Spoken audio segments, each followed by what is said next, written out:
Goose is dead, the bats have left the bell tower. The victims have been bled, red velvet lines, the black box. Bela Lugosi is dead.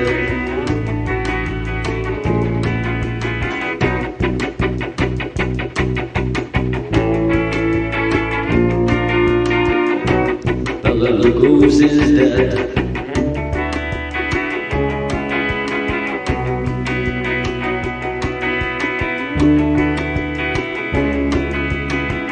I'm dead, I'm dead, I'm dead.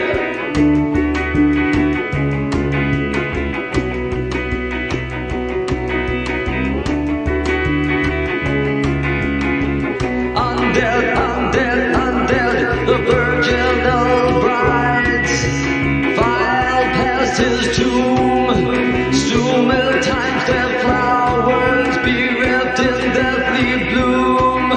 Alone in a darkened room, the Count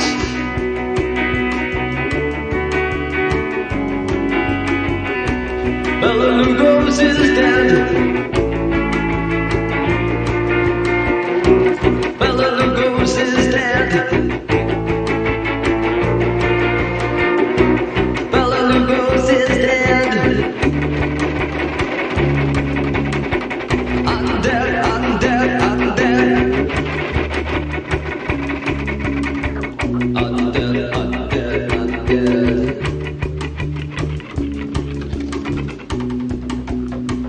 I'm dead.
You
translucent black capes back on the rack.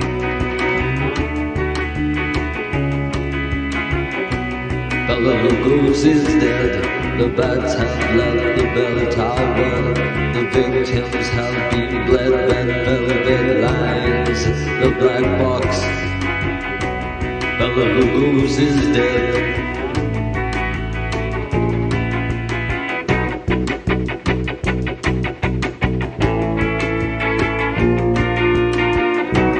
Bela Lugosi is dead.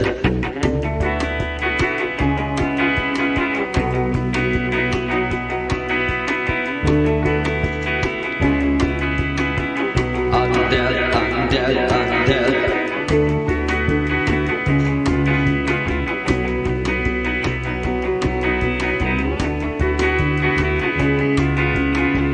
I'm dead, I'm dead, I'm dead. The virginal brides filed past his tomb. Still many times their flowers bereft in deathly bloom. Alone in a darkened room, the Count.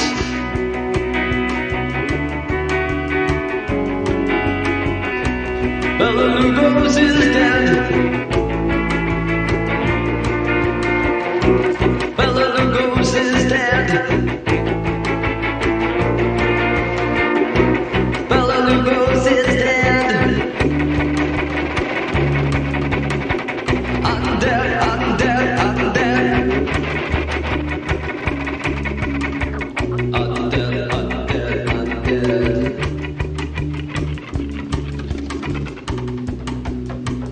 I'm dead.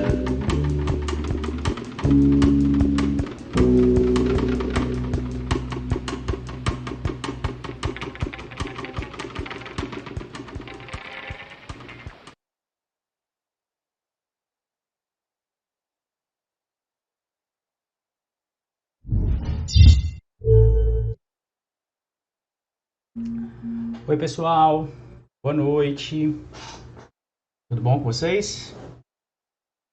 Só lembrando que quem for entrando, dê uma boa noite aí no chat. Boa noite Lígia, boa noite Igor, boa noite Tatiana, boa noite Alissa, saudade. Então gente, nossa terceira aula, né?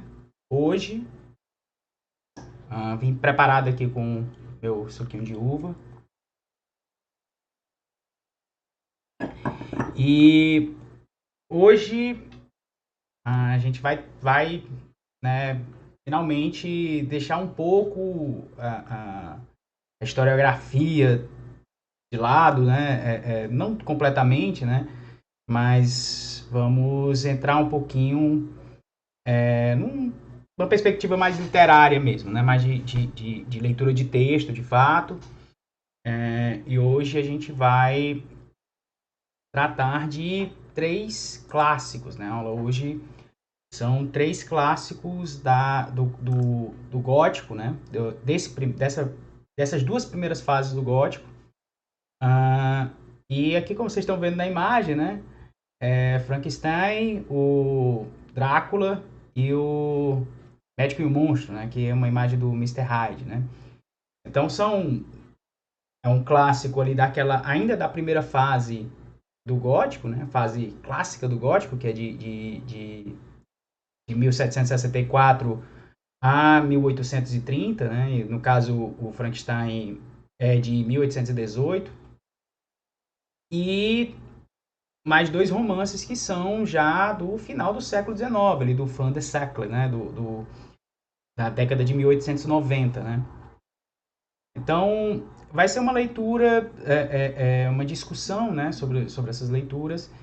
E aí a gente vai tentar identificar... Só provar aqui quem está entrando. A gente vai discutir, na verdade,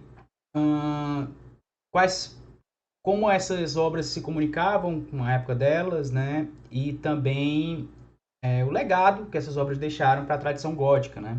como elas se comunicaram com a tradição gótica de sua época, o que elas deixaram pra gente, tá? E aí a gente vai começar pelo Frankenstein, da Mary Shelley, essa belezinha aqui, que essa ediçãozinha pequenininha da Saraiva de bolso, mas que tem um texto completo. Até li ontem, né, para fazer tempo que eu tinha lido o Frankenstein, é um livro excepcional, inclusive.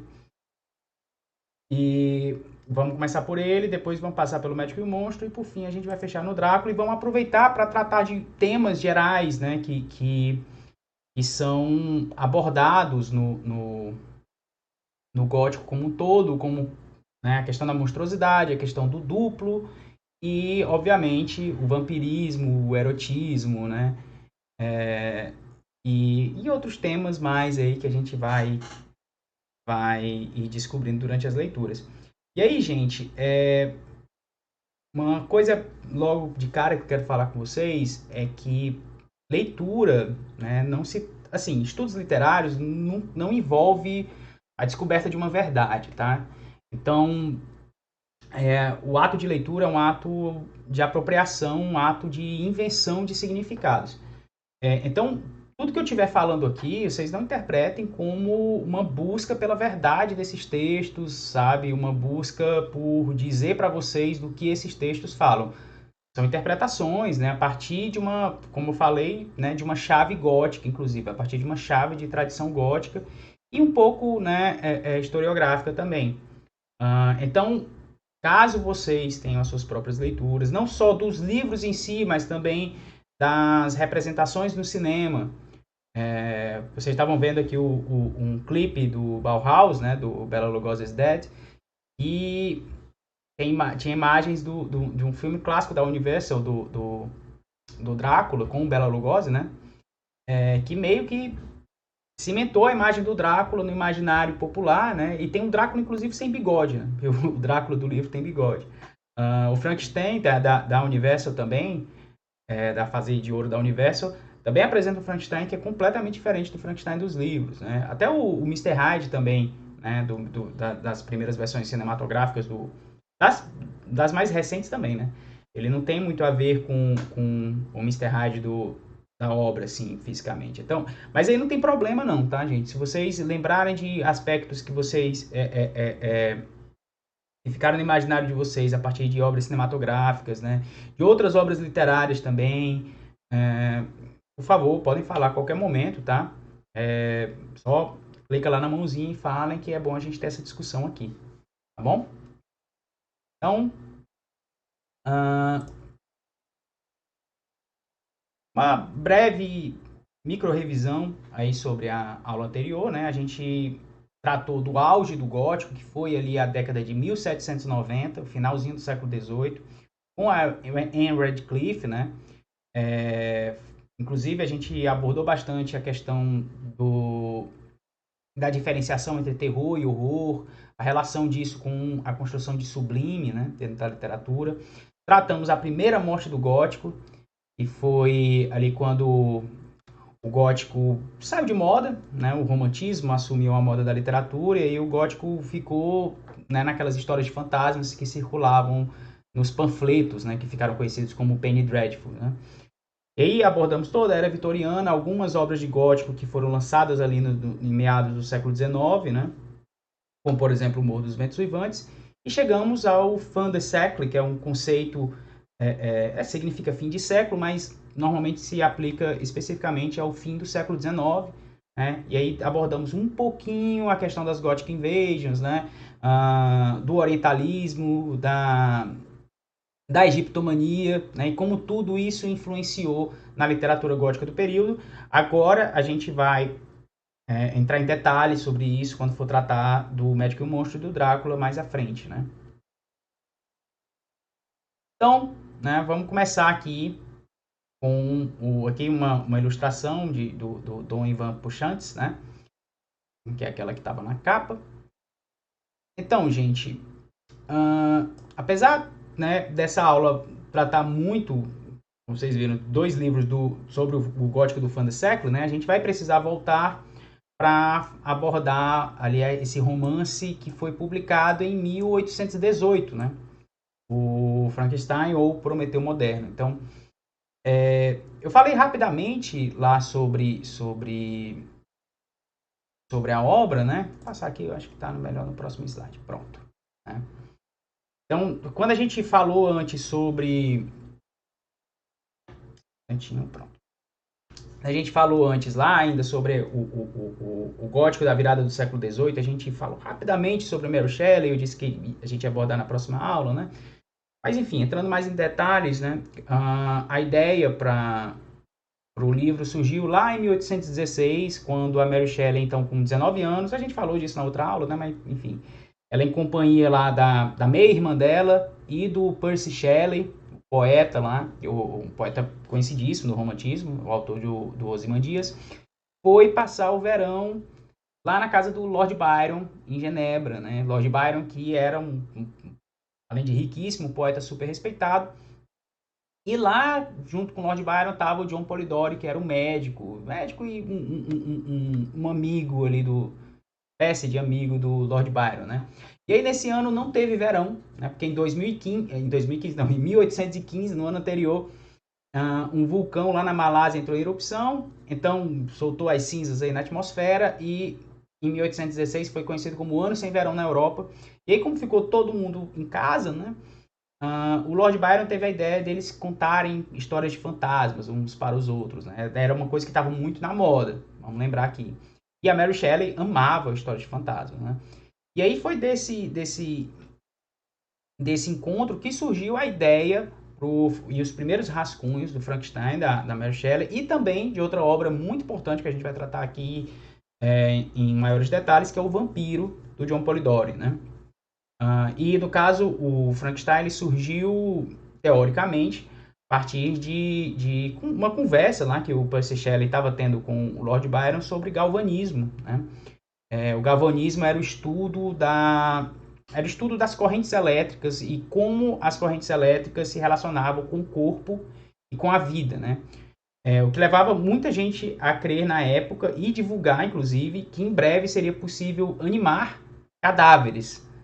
Então, seria possível dar vida aos mortos só com o controle, o domínio da eletricidade, né? Aliás, era muito comum que criminosos recém-executados, recém-enforcados, fossem levados para as universidades e eletrocutados lá como parte dos testes, né, do galvanismo. Então isso impactou muito a Mary Shelley. Mary Shelley era muito culta, né, muito estudiosa, inclusive. E aí foi a base para a história dela, para essa história de terror que ela viria a publicar 2 anos depois, né? Então vamos lá. Aqui, capa da primeira publicação, da primeira edição do Frankenstein, ainda sem o nome da Mary Shelley, foi publicada anonimamente pela primeira vez. E o Frankenstein, aliás, como era muito comum, né, ele é estruturado num romance moldura, né, uma história moldura, também conhecido assim, né? É quando você tem uma história que começa narrando outra coisa e depois passa para o miolo, né, para a história principal.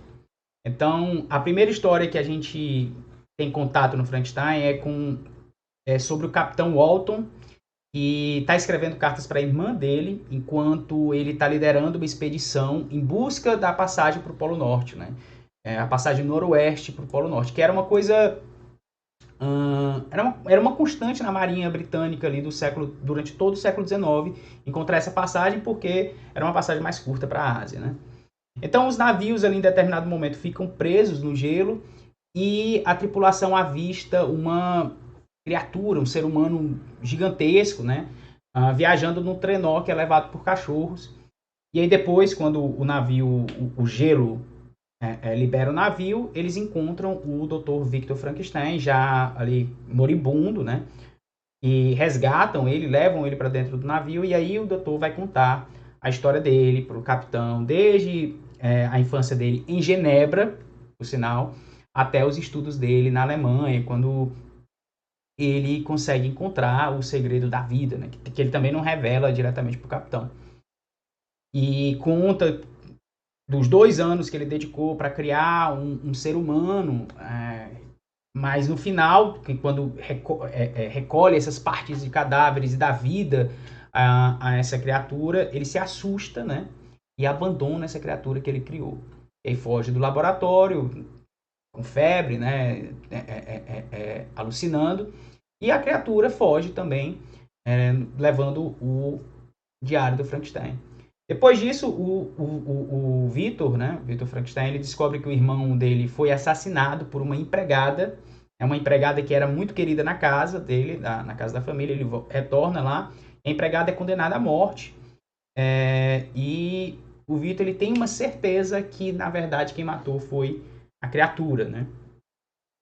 E aí, ele lá muito desesperado, toma a ideia de escalar uma montanha lá nos Alpes, e no caminho da escalada ele é encontrado pela criatura, né, que revela que sim, matou o irmão. A criatura fala. Aliás, essa é uma diferença muito forte para o imaginário que a gente se fixou, que ficou fixado do Frankenstein, especialmente com a atuação do Boris Karloff, que seria de uma criatura que não consegue falar, né, que é meio lenta e tal, aquela coisa dos parafusos, né, meio assim, meio parecendo um zumbi. Não, no livro a criatura, ela aprende a falar, aprende a se comunicar, aprende a ler, né, e é muito eloquente, inclusive, assim.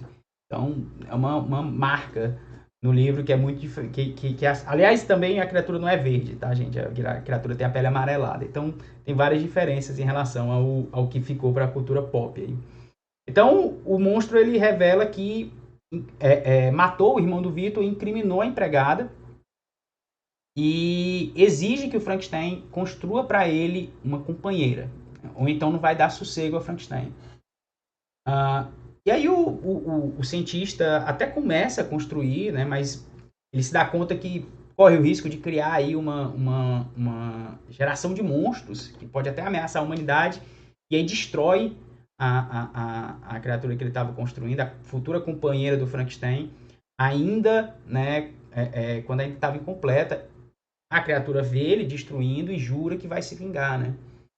E aí a vingança da criatura é primeiro matando o melhor amigo do Victor, e depois a esposa do Victor, né, que é a Elizabeth, que o Victor amava desde a infância. A partir disso aí, o Victor Frankenstein começa a perseguir a criatura para se vingar, e é por isso que ele estava ali lá no Polo Norte. E aí a narrativa moldura volta, né, para a questão do capitão, e o navio fica de novo preso no gelo, e o Victor, que já estava, né, muito, muito doente, acaba morrendo. Então, em determinado momento, o capitão surpreende a criatura lá na cabine, e a criatura está lá chorando no leito de morte do Frankenstein, chorando por seu criador, né? E então ela promete que não vai cometer mais nenhum crime, que agora ela vai para... Ele vai, né, para o extremo norte, onde vai se suicidar. Então, uma história altamente melancólica, né? Comentaram aqui que a adaptação Frankenstein da Mary Shelley com De Niro trabalha esse aspecto melhor. Sim, exatamente. Para mim, a melhor adaptação para o cinema do livro é essa adaptação com o Robert De Niro, que eu não lembro se é de 96, é ali dos anos 90. Chama Frankenstein da Mary Shelley. E é uma história de nascimento, de criação, de abandono, de vingança, de morte e de ética também, né? Uma discussão muito ética, né? E aí, a gente tem que lembrar que o livro Frankenstein ele tem um subtítulo que chama Prometeu Moderno, né? Frankenstein ou Prometeu Moderno. E fazendo uma recapitulação aqui do mito do Prometeu, né? O Titã Prometeu roubou o fogo de Zeus, né, para dar aos mortais, né? Então, para punir o Prometeu, Zeus acorrenta ele numa rocha e manda todo dia uma águia para devorar o fígado do Prometeu, que tem a capacidade de se regenerar. Então, toda noite, Prometeu se regenera, não morre. No dia seguinte, vem a águia de novo para comer-lhe o fígado, né? E aí, anos e anos se passam, né? A águia continua comendo o fígado dele, até que um dia o centauro, né, Kion resolve resgatar o Prometeu, e aí liberta ele das correntes e mata a águia, né, também com uma flechada, e oferece a imortalidade dele para o Prometeu se tornar um deus, né? E aí acaba... Esse na verdade, é a história da tragédia do Prometeu segundo Ésquilo, né? Essa tragédia grega famosíssima, né? Prometeu acorrentado. E é uma tragédia que destaca muito a coisa do patos, né? A força patética da narrativa. Patética, o patético, né? Dentro da poética grega tradicional, é a qualidade de provocar compaixão ou empatia no espectador, né? Através da dor. E aí é uma característica, inclusive, que a gente vai tratar depois na poética gótica. E aí a relação no Frankenstein é muito clara, né? O fogo é o conhecimento, né? Então, o que o Victor Frankenstein tenta conquistar, né? É esse fogo esse fogo divino, que é o conhecimento sobre a vida e a morte, né? Então, não é uma crítica necessariamente a se obter o conhecimento científico, né? É uma crítica, talvez nem uma crítica, né? Uma discussão sobre a ética científica, né? Sobre o que fazer, afinal de contas, com esse conhecimento, né? Vocês lembram que eu falei muito na última aula, né? Falei muito não, mas quando eu falei sobre Frankenstein, eu disse sempre que era um romance à frente do tempo dele, né? Isso porque é uma obra, gente, que usa da maquinaria gótica, usa das convenções góticas típicas ali daquela passagem do século XVIII para o XIX, mas ela trabalha essas convenções, primeiro, de uma forma moderada, e segundo, para trazer o gótico para a esfera do romantismo. Então, o Frankenstein, né, é um herói romântico, assim. Aliás, isso aqui é bom a gente destacar também, né?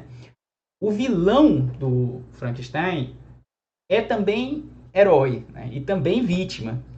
E aí, quem é o vilão e quem é o herói dessa história, né? É uma obra que, ao contrário das obras góticas que faziam muito sucesso no período, né? Ela não tem essa divisão tão clara entre bem e mal, né? Não assume um ponto de vista sobre isso que seja claro, né? Isso dá pra gente perceber, inclusive, nas falas da criatura, né? Não são falas caracterizadas por uma vilania, sabe? E aí é o horror, né, encontrando o racionalismo, né?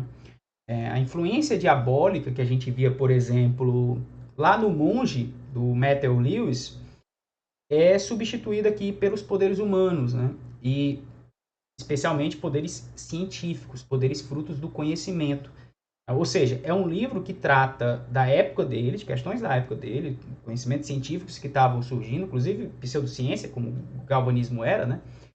E que se ambientava no século XVIII e não no século XV, como se fazia até então, né? Ou na Idade Média, né? O Castelo de Otranto, lembram? Os Mistérios de Udolfo.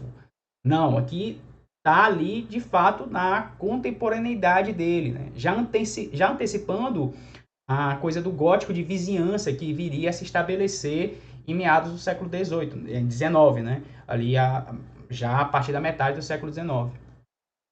Então, o Frankenstein ele tem poucos, assim, mas são importantes elementos do gótico clássico, né? Em determinados momentos aparecem castelos em ruínas, à distância, no meio do cenário romântico mais tradicional de todos, que são as montanhas, né? Aparecem cemitérios, aparecem ossadas, mas é sempre para sinalizar o horror da experiência do Frankenstein. É sempre inclusive para associar, né, essa experiência também a um caráter meio de necromancia, né? E aí, esse é um romance epistolar, ou seja, é uma história escrita através de cartas, né? E vocês já pararam para pensar por que existe e por que foi uma moda tão grande, principalmente no século XVIII, XIX, o romance epistolar? Alguém Alguém já refletiu sobre isso? Que é uma coisa que meio que saiu de moda, né? Hoje em dia é até mais difícil a gente é, é, ver romance que seja através de cartas.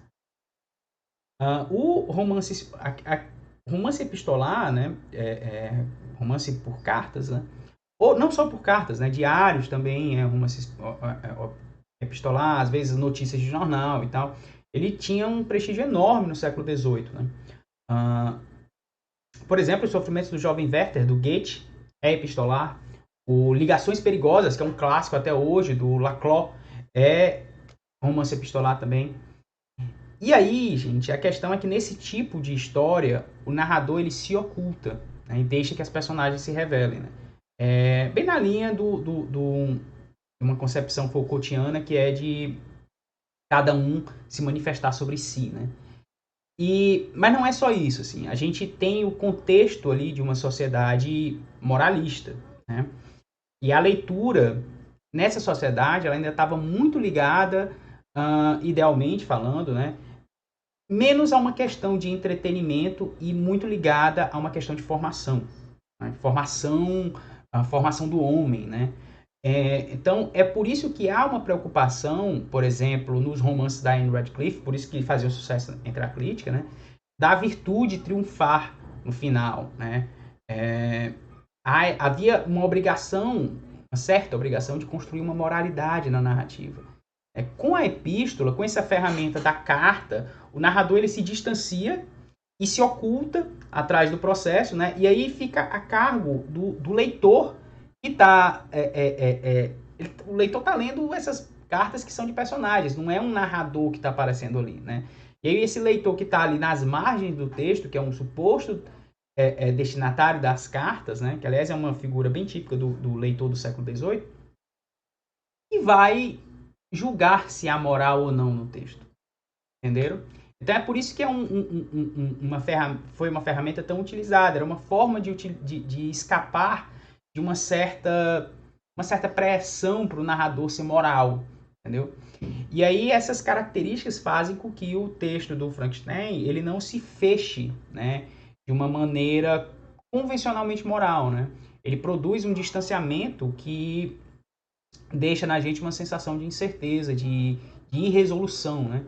É um texto fragmentado, é um texto montado a partir de pedaços, né?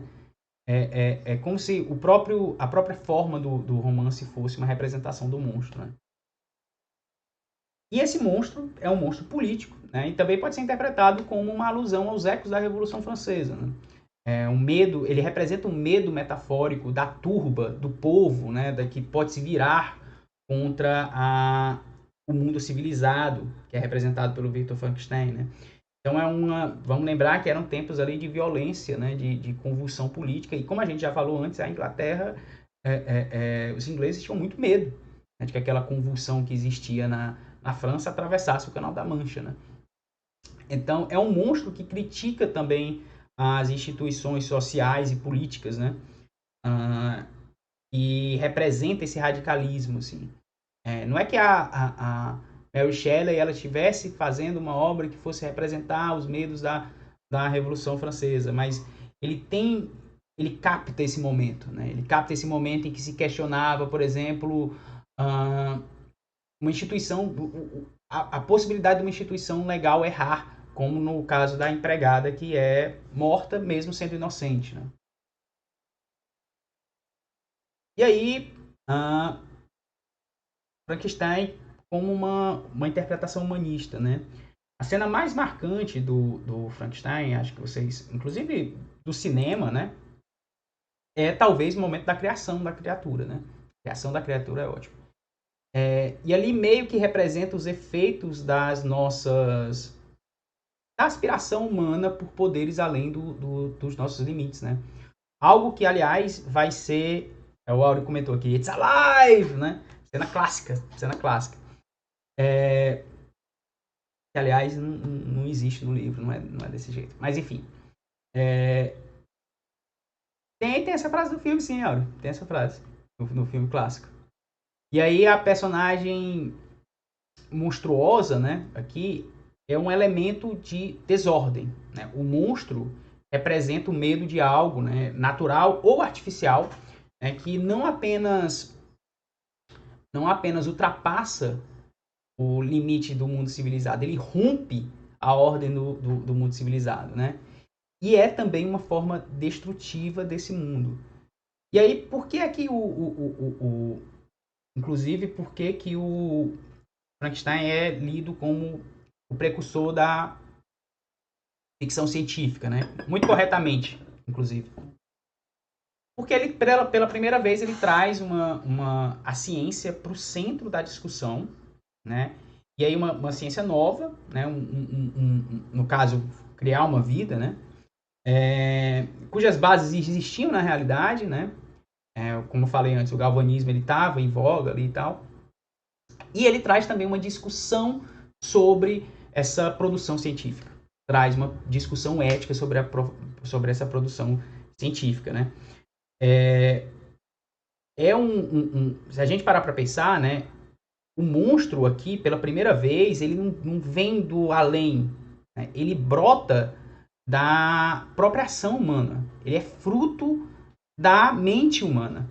Né? O Frankenstein ele é um romance que reflete sobre a humanidade ser capaz de substituir a si mesma. Isso aí tá lembrando o que a vocês? Exterminador do Futuro, né? Matrix, todas as obras que tratam sobre inteligência artificial. Qual é a grande preocupação dessas obras? É o mesmo tema de base do Frankenstein. Né? É a mesma preocupação que leva o Frankenstein a destruir a futura companheira que ele estava construindo para a criatura. Né? Ex Machina, que a Saskia comentou aqui. E vale destacar também, né, que o Victor Frankenstein ele não é somente um cientista no nosso sentido moderno, contemporâneo. Né? Originalmente, ele começa, inclusive, pesquisando alquimia. Né? E a alquimia, gente, originalmente ela não tratava de conhecimento sobrenatural. A alquimia era uma busca por revelar os segredos do funcionamento da natureza. Né? Era não só da natureza, da mente e do corpo, né? Então era uma arte, né, que se propunha a superar a natureza, né? A criar a natureza também. Então Frankenstein ele não é um cientista louco, como acabou passando, inclusive na produção cinematográfica. Né? Ele na verdade é um humanista. Né?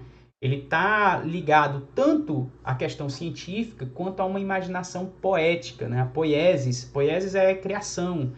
Então, ele é um criador também num sentido artístico, né? E isso, inclusive, tem alguns trabalhos que refletem sobre Frankenstein como também uma simbologia, um símbolo da própria relação do artista com a sua obra, né? E aí, esse monstro, né, que não é um alter ego do Frankenstein, ele tem vida própria, ele é o outro, né? Ele é outra coisa, ele é a criação, ele não é um duplo, né? Ele não é o próprio Frankenstein, né? E aí esse monstro, né, ele é um horror tanto privado quanto público. Ele tanto é uma existência que atormenta o Frankenstein, o Victor, quanto ele provoca, né, provoca danos no mundo real. Né? Sim, Luísa, tem essa chave de leitura do medo do outro, certamente.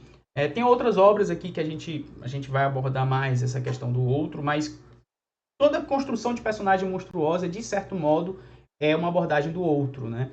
Mas aí também fica a questão, né? Quem é o outro no Frankenstein? É o cientista ou é o monstro? Né? Então, o Frankenstein como uma questão de ambição, né? Tem um padrão, e aí eu coloquei, até destaquei aqui, né? Ambição masculina e crise de valores, né? A Mary Shelley, gente, ela era uma feminista, filha de uma grande feminista, inclusive. E tem uma leitura muito fácil de se fazer do romance como uma obra feminista também. Tem um padrão em todas as personagens masculinas que nas três principais, né? e eles estão em busca de um grande objetivo, né? De um objetivo ambicioso, um objetivo de poder. E isso tem tudo a ver com delírios de poder de uma sociedade pautada no patriarcado, né? O primeiro narrador, o Capitão Walton, né? Ele é um explorador. Então, um explorador bem naquele perfil dos heróicos tradicionais, né? E ele se assemelha em ambição ao Frankenstein. Ele quer... aliás, por isso ele logo simpatiza com Frankenstein, né? Ele quer dominar o Polo Norte, né? O melhor amigo do Frankenstein, que é o nome me fugiu agora. Enfim, Clerval, o melhor amigo, né, do Frankenstein, ele quer aprender línguas orientais para participar do processo de colonização britânico. Ou seja, ele é um colonizador, né? Então a gente tem aí uma personagem que busca o controle do ambiente, que é o Capitão Walton, ou seja, atravessar ali o Polo Norte, né? Outro que busca o controle de pessoas, né, através da colonização, que é o Clerval, que aliás é morto pela criatura. E outro que busca transcender os limites da vida e da morte, né? Que quer criar uma nova espécie, que é o Victor Frankenstein. Mas aí, quando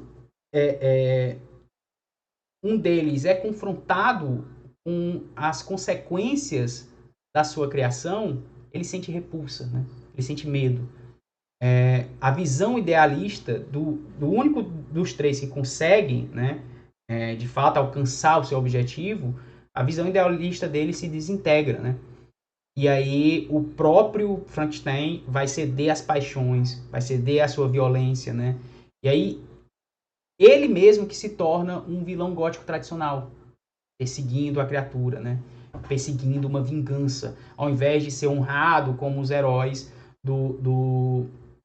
dos romances góticos de então, né?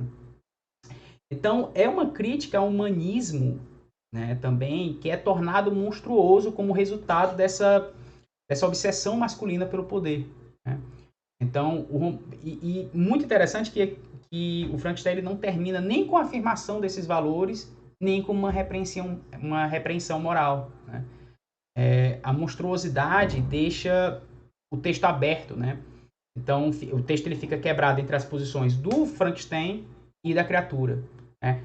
O criador morre, a criatura desaparece na escuridão e o Capitão Walton, né, concorda em voltar para casa, né? Ele termina olhando para o Polo Norte e ainda ele não conseguiu dominar. Então é um livro que deixa os valores dessa sociedade sob suspeição, assim, né? Então, porque, aliás, a própria criação do Frankenstein é apresentada como uma criação ideal, né? Ele vem de uma família burguesa, né? E aí, como eu falei antes, o sistema legal também é posto em dúvida, né? É manchado porque uma mulher inocente é julgada e morta por um crime que não cometeu, né? E aí, eu separei um trechinho aqui, que é um trecho que uma personagem, mulher, né? A Elizabeth, a noiva do Frankenstein, comenta, né? Que para mim, resume o real horror da história, né? Onde o falso tanto se pode assemelhar ao verdadeiro, que segurança de felicidade pode haver neste mundo?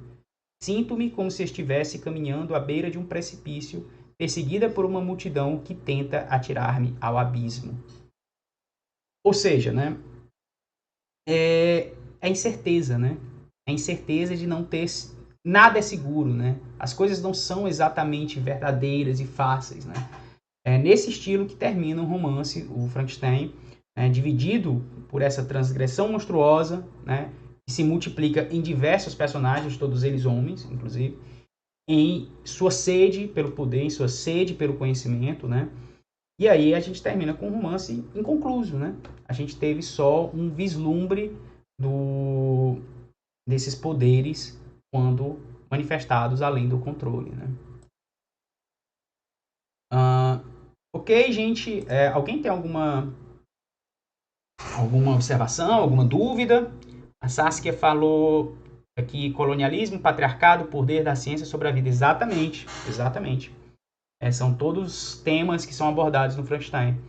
A Luísa disse que o medo que os europeus tinham do que consideravam como raças inferiores nas Américas e na África, da miscigenação, etc.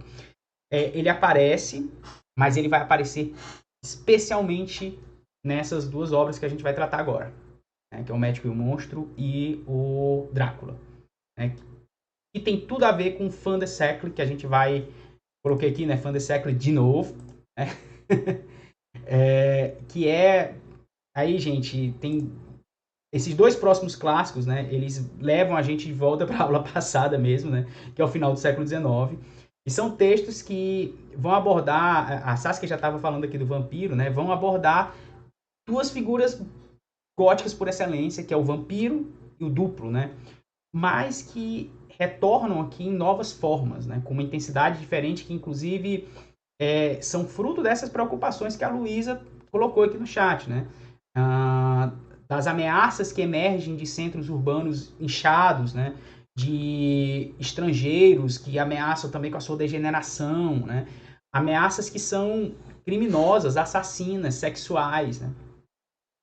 Então é um ambiente aqui no Fã do Século, né, que vive pela primeira vez assim uma realidade plenamente científica, né, que lá na época da Mary Shelley, por exemplo, estava começando a se estabelecer, né? E aí esse pensamento científico ele analisa essas ameaças que surgem como próprias da natureza humana, certo? Ou seja, sai de cena a coisa da tentação demoníaca, né? E entra a natureza, a própria humanidade, que eram temas que, claro, mais uma vez, o Frankenstein já tinha antecipado, né? Essa coisa do mal ser próprio da natureza humana, ela traz implicações para a cultura, para a civilização, para noções de identidade, né? E também toda uma preocupação legal, burocrática, na identificação e exclusão desses indivíduos, né, que seriam indivíduos desviantes, indivíduos degenerados, né? E aí é interessante porque essa ambivalência em relação às questões científicas, né, inclusive gera o surgimento de pseudociências, como a gente vai tratar agora, que se retroalimentam dessas obras góticas. Tá? Então, a ficção se inspira nas pseudociências, as pseudociências se inspiram na ficção. Isso leva, inclusive, a um certo realinhamento da própria relação entre ciência e religião nessa época, né? Algo que tem a ver com outro conceito que a gente já tratou antes aqui, quando a gente estava falando do Fã do Século, que é o fenômeno da espiritualidade racional, que, aliás, fez surgir o espiritismo do Allan Kardec, né? Uma tentativa de enxergar o sobrenatural de um ponto de vista científico, né? E, claro, o tema das Gothic Invasions, que a gente tratou, né, as invasões góticas, que era uma paranoia colonialista especificamente britânica, que tinha a ver com uma certa impressão de que poderes antigos iriam se vingar da invasão britânica. É isso. Então, por exemplo, a questão das maldições dos faraós, né? A gente falou um pouco sobre a egiptomania, né? As maldições do faraó que iam perseguir os ingleses, né? Iam voltar para a Inglaterra, né? E aí isso se... voltar que eu passei aqui sem querer. Isso tem a ver, né, também com essa coisa de ir para a Inglaterra, né? De ser próximo, tem a ver com o gótico de vizinhança que já tinha se estabelecido, né? Como as cidades industriais elas cresceram bastante, as próprias cidades passaram a ser vistas como possíveis fontes de terror. A Saskia falou aqui, o fim do século XIX tem a popularização da fotografia e o surgimento do cinema. Boa. Pensei nessa frase do personagem do Frankenstein que mostrou agora, sobre o que é real e o que é verdade. O predomínio das imagens, o seu registro, uma coisa meio entre ciência e magia, ou melhor, mágica. Fotografias de criminosos como espetacularização. A própria representação, né, do mundo passa a ser distinta. Na verdade, Saskia, isso tem muito a ver com a perda de magia também, sabe, da realidade. O mundo ele passa a ser passivo de ser capturado, né? Por mais que isso gerasse um certo medo, inclusive, em quem não compreendia essas ciências, mas para a intelectualidade, né? A intelectualidade via como um avanço no sentido de capturar a própria realidade. Né? Sim, eu até botei lá, eu tentei fazer uma correção. Na verdade, mais como mágica, como truque. o mundo perde magia, mas aí ele acaba usando a ciência como truques, né? Como, quer dizer, na verdade, não é nem a ciência, a tecnologia como a possibilidade de enganar mesmo, de criar ilusões. Perfeito, inclusive, que tem muito a ver com com que eu falei aqui sobre o realinhamento entre o racionalismo e as religiões, né? A gente vai ver isso muito quando a gente chegar lá no Drácula, tá? Quando a gente for tratar principalmente do legado do Drácula, né? Como o sobrenatural e o racional, eles começam a se debater um contra o outro, se confundir e meio que vira essa coisa do truque mesmo que você está falando. É exatamente isso mesmo. Ah, é que eu estava? Bom, os antecedentes, né, principalmente para essas duas obras que a gente vai tratar, os principais, Edgar Allan Poe, né, com a literatura policial, eu falei lá na outra aula, a gente ainda vai falar especificamente sobre o Poe, porque é muito importante, mas basicamente lá do outro lado, né, do Atlântico, lá nos Estados Unidos, o Edgar Allan Poe estava escrevendo seus contos, os contos chegaram na Europa, influenciaram os decadentistas lá na França e influenciaram também a literatura gótica britânica e fez surgir a literatura policial, né? Basicamente quem criou a literatura policial foi o Edgar Allan Poe. E também um outro antecedente importantíssimo é a perversão estudada sob a ótica, sob a luz da ciência. Vocês lembram que eu falei que é quando surge o esforço de identificar esses indivíduos degenerados, né? A ciência ela se debruça sobre os estudos da mente, né? Freud, né, por exemplo, começa a se tentar entender como é que funciona a mente de um pervertido, de um degenerado, de um criminoso, né? Então, e é claro que isso vai descambar para muita coisa extremamente problemática.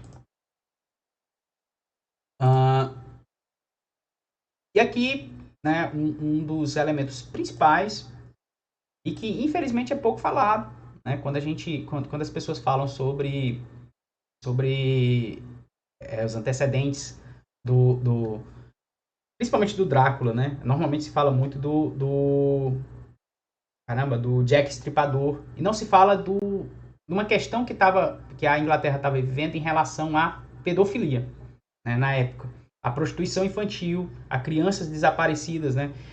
Tinham vários casos de crianças que simplesmente sumiam, né? Ou cujos corpos eram encontrados, às vezes, inclusive, vítimas de canibalismo, né? Teve uma série caramba, como é o nome da série? O Alienista, que trata um pouco disso, eu acho, na primeira temporada. Ele se inspira nesses casos. Tem na Netflix. E, inclusive, é nessa época, mais ou menos nessa época, que o próprio conceito de pedofilia ele começa a ser estabelecido, né? A coisa da idade mórbida de atração, da idade de consentimento, né? Da própria conceito de puberdade, né? Tem uma obra famosa, famosa entre psicólogos, né? Que é o Psicopatia Sexualis, um alemão, o Kraft Ebing, que foi reeditada várias vezes na Inglaterra, né? Na década de 1890, e inspirou, assim, entre a intelectualidade da época era básico, né? É uma obra que entende o sexo especialmente como a partir da lógica da procriação, né? Inclusive condenava a homossexualidade, né? Como ele chama de paraestesia no livro.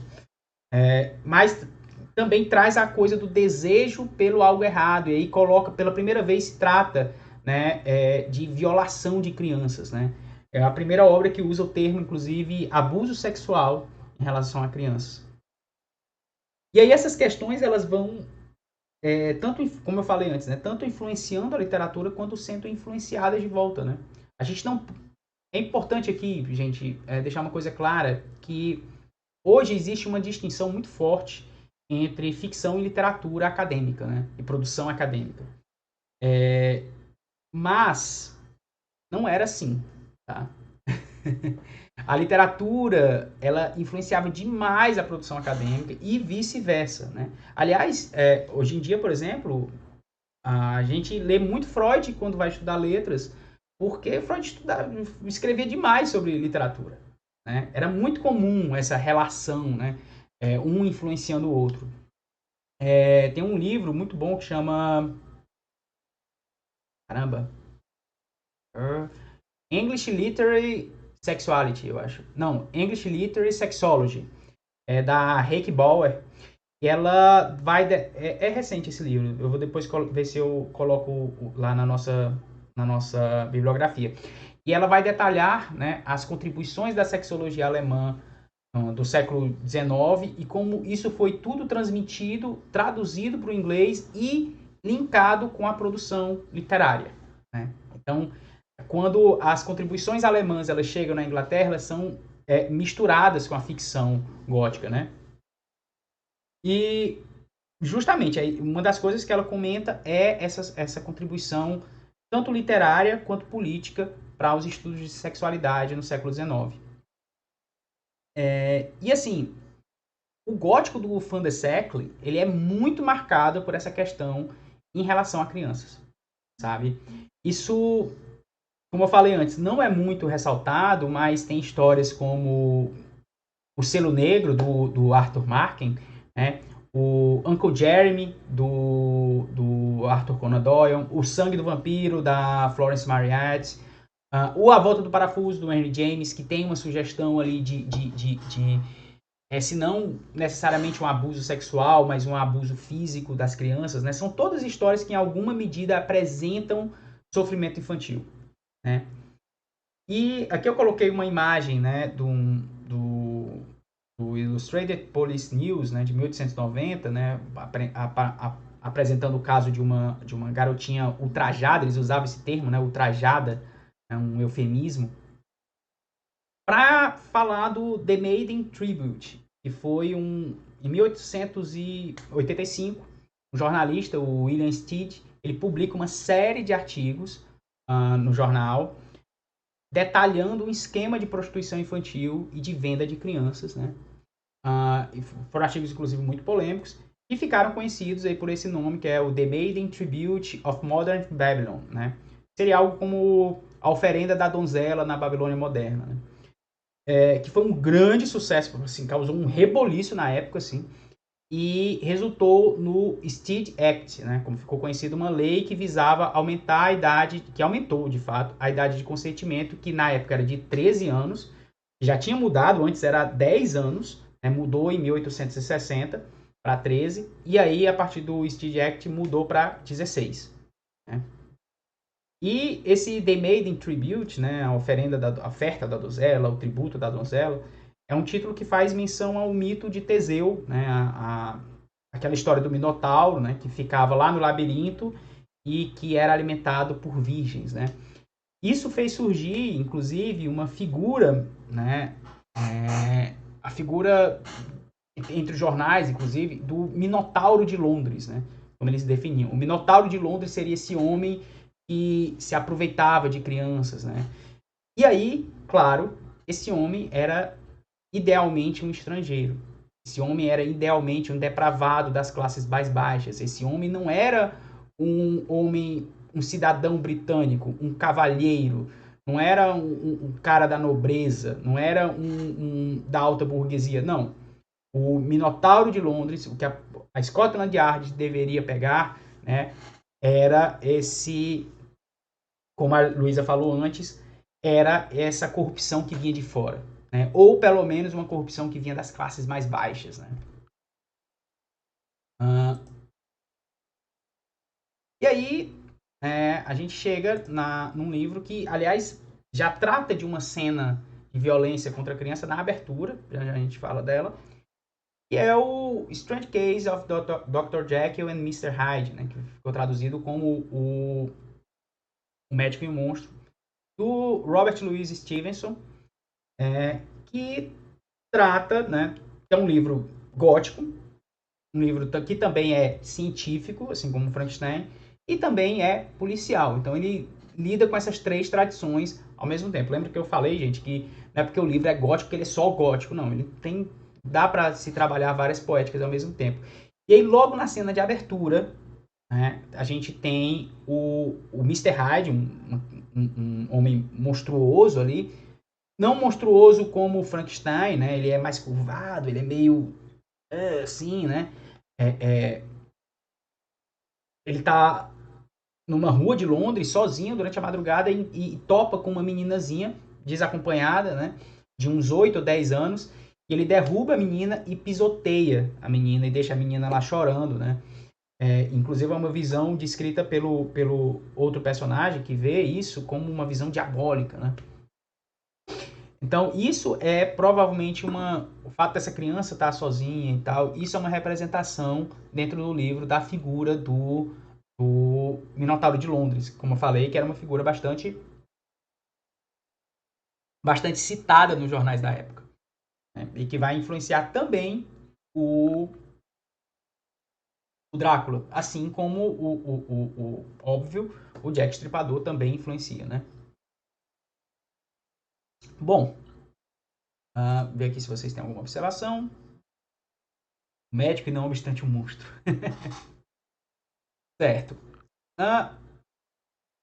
O Médico e o Monstro, ele trata de um horror oculto, né? A gente tem ali aquele mundo austero, né? O mundo racional e respeitável da fleuma britânica, né?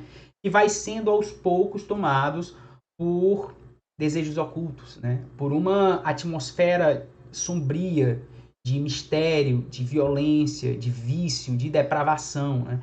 O horror ele surge dessa relação entre realidades cotidianas e desejos ocultos, né?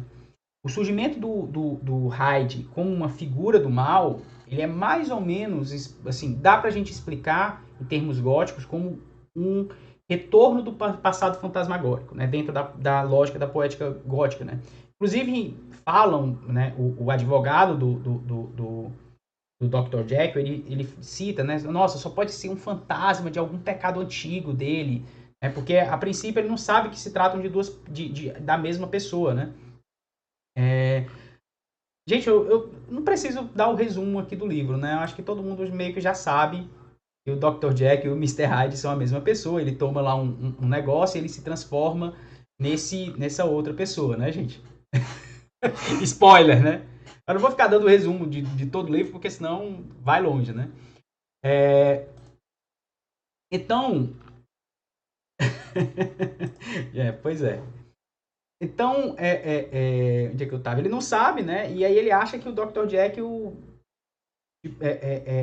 abriga aquele homem, né? O Mr. Hyde, por uma certa obrigação, né? Por algum pecado antigo, né? E a ciência do Dr. Jekyll também, ela, assim como a ciência do Dr. Frankenstein, ela é meio transcendental, assim. Tem um médico colega do Dr. Jekyll, que é mais materialista, e eles até meio que a amizade deles dá uma abalada por conta disso, porque o Dr. Jekyll, ele é meio fantasioso, né? Ele vai em busca de uma ciência mais diferentona. Então, é mais uma vez tratar sobre os limites do conhecimento, né? Os limites da racionalidade. Assim como aconteceu com Frankenstein, né? Essas ideias visionárias demais, metafísicas demais, elas resultam no monstruoso, né?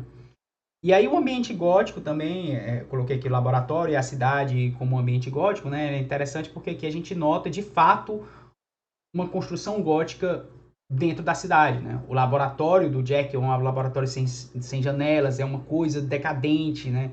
É um local em que antes ele recebia estudantes, mas agora está cheio de marcas de mofo, de negligência, as paredes sem cor, né? E a própria cidade de Londres também aparece como uma cidade em geral mal iluminada, uma cidade mal frequentada, é uma cidade cheia de zonas de marginalização, né? Então é a construção aqui, de fato, desse gótico de vizinhança que vem lá dos Estados Unidos. Aqui já é a influência do Edgar Allan Poe, né, do Nathaniel Hawthorne, enfim, dos autores norte-americanos, estadunidenses, se manifestando na literatura britânica. Falei do Edgar Allan Poe, é uma narrativa policial, né? Uma narrativa, na verdade, é algo que influencia muitas obras góticas posteriores, né? Inclusive, essa coisa da narrativa de investigação, né? O mistério, ele sempre existiu no gótico, né? Mas aqui a gente acompanha as personagens agindo para desvendar o mistério, né? Então, o mistério não se desenrola naturalmente, né? Você tem um esforço ali que é a influência direta dos romances policiais que estavam sendo publicados nessa época, né? E aí, outra influência dos romances policiais é esse mundo que é todo dominado por profissionais, né? No livro, as personagens são advogados, médicos, legistas, cientistas, né?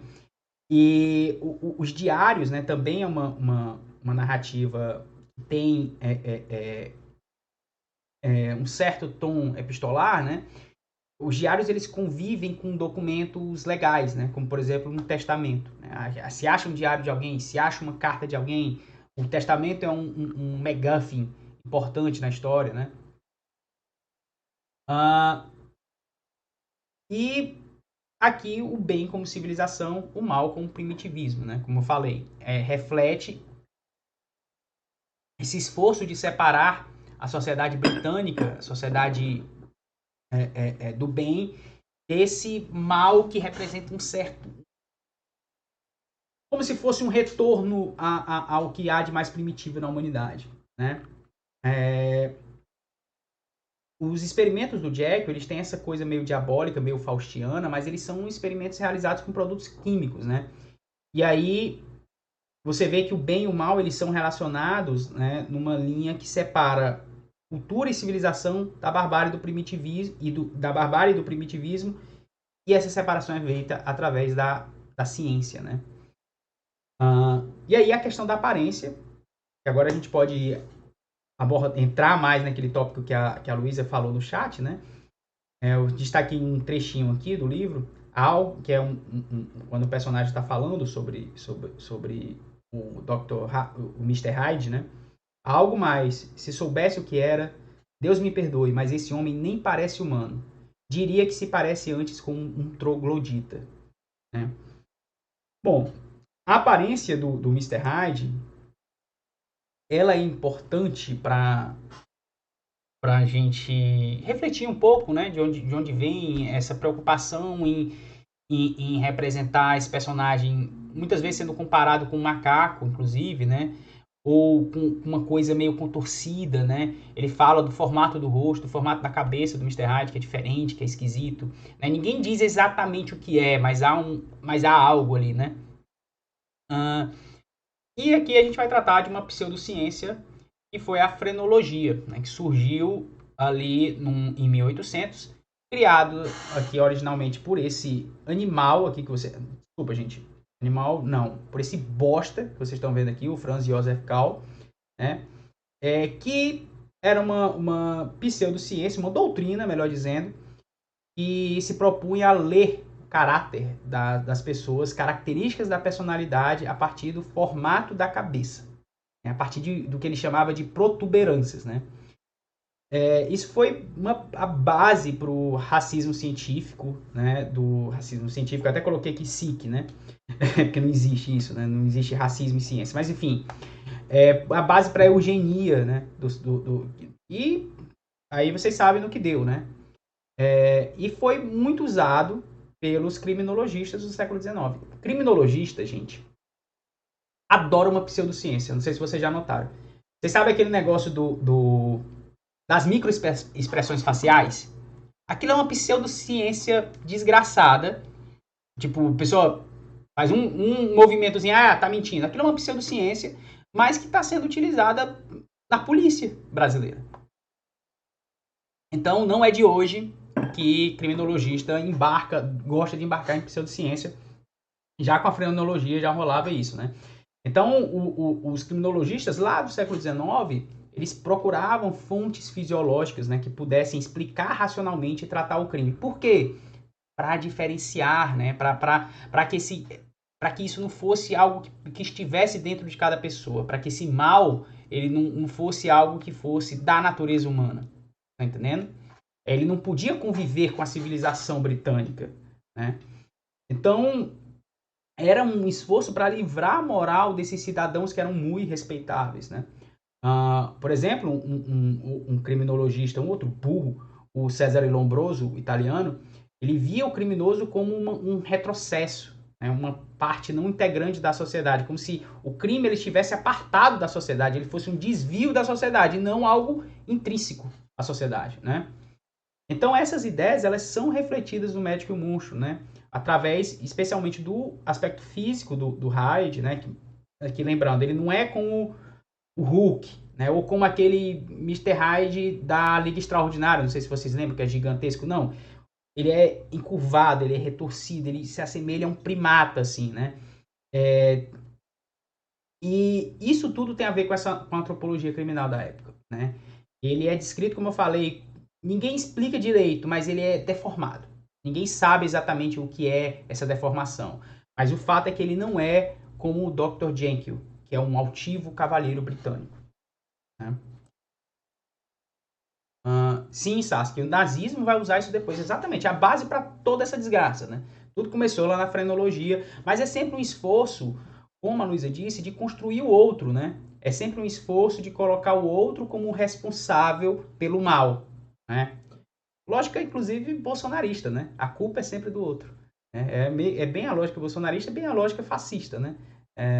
Essa coisa de construir alguém que não faz parte do meu mundo e esse alguém é a fonte do mal. O mal, ele não está ali como um fenômeno social, é um fenômeno apartado, né? No Dr. No Dr. Jekyll and Mr. Hyde, né? No Médico e o Monstro, como a palavra que a gente sempre usa, eu sempre uso aqui para falar de gótico, paradoxo, né? Essa relação, ela é paradoxal, né? Porque, assim, por mais que o monstro, o Mr. Hyde, ele seja construído com esses aspectos da frenologia e tal, não sei o que, essa coisa retorcida e tal, o físico dele tem essa aparência, né? Ele é um duplo, né? Então, o duplo, ele é uma experiência de subjetividade, gente.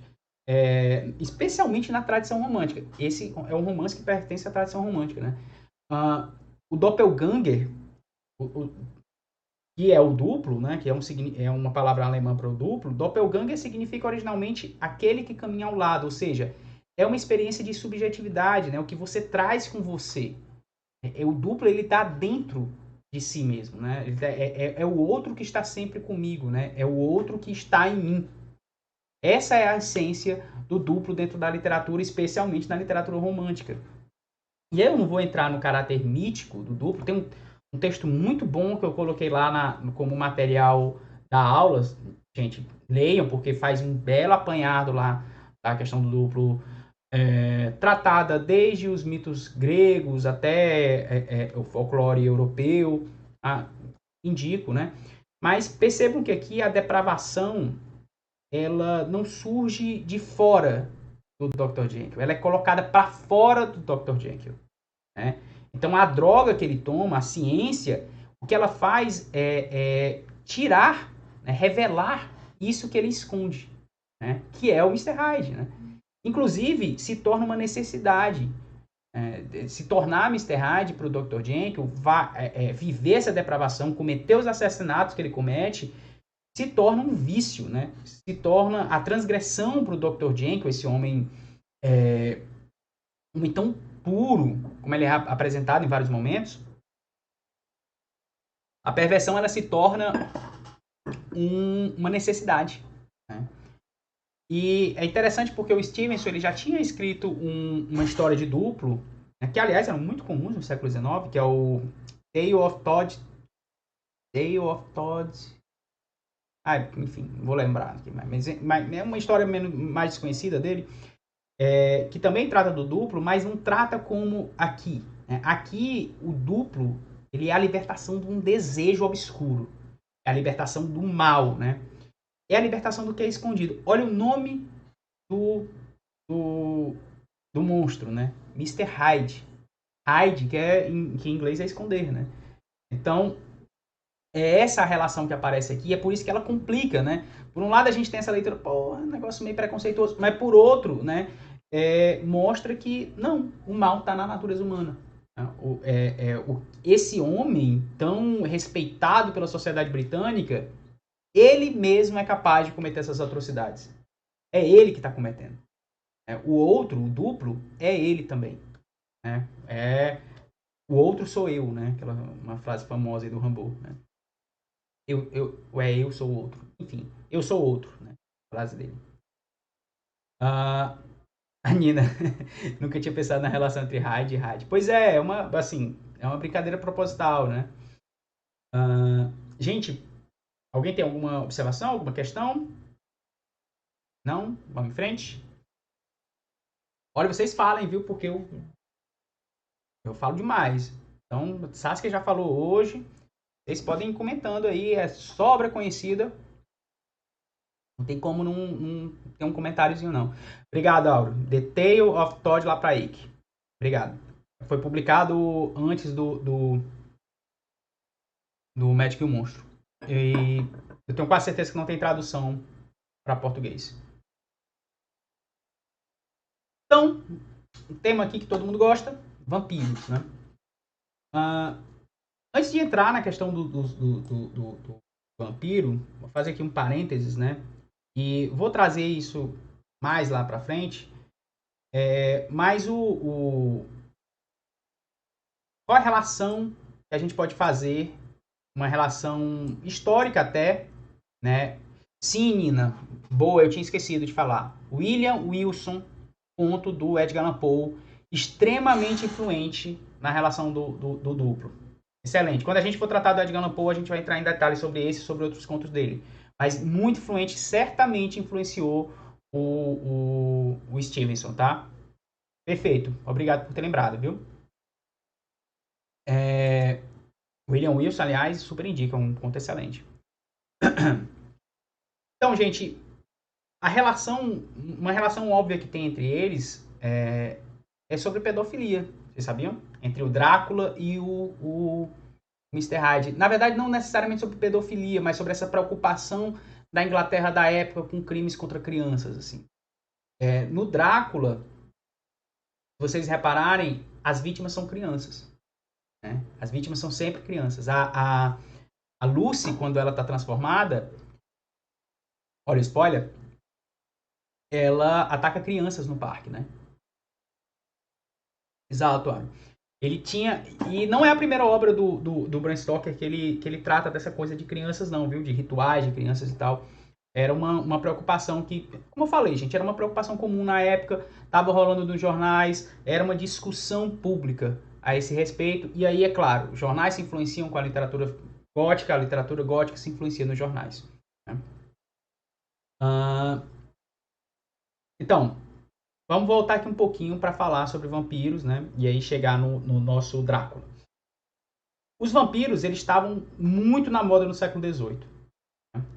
Então, na verdade, rolou uma vampiromania no século XVIII, né? Que fez até ser publicado na França um tratado de vampirologia, né?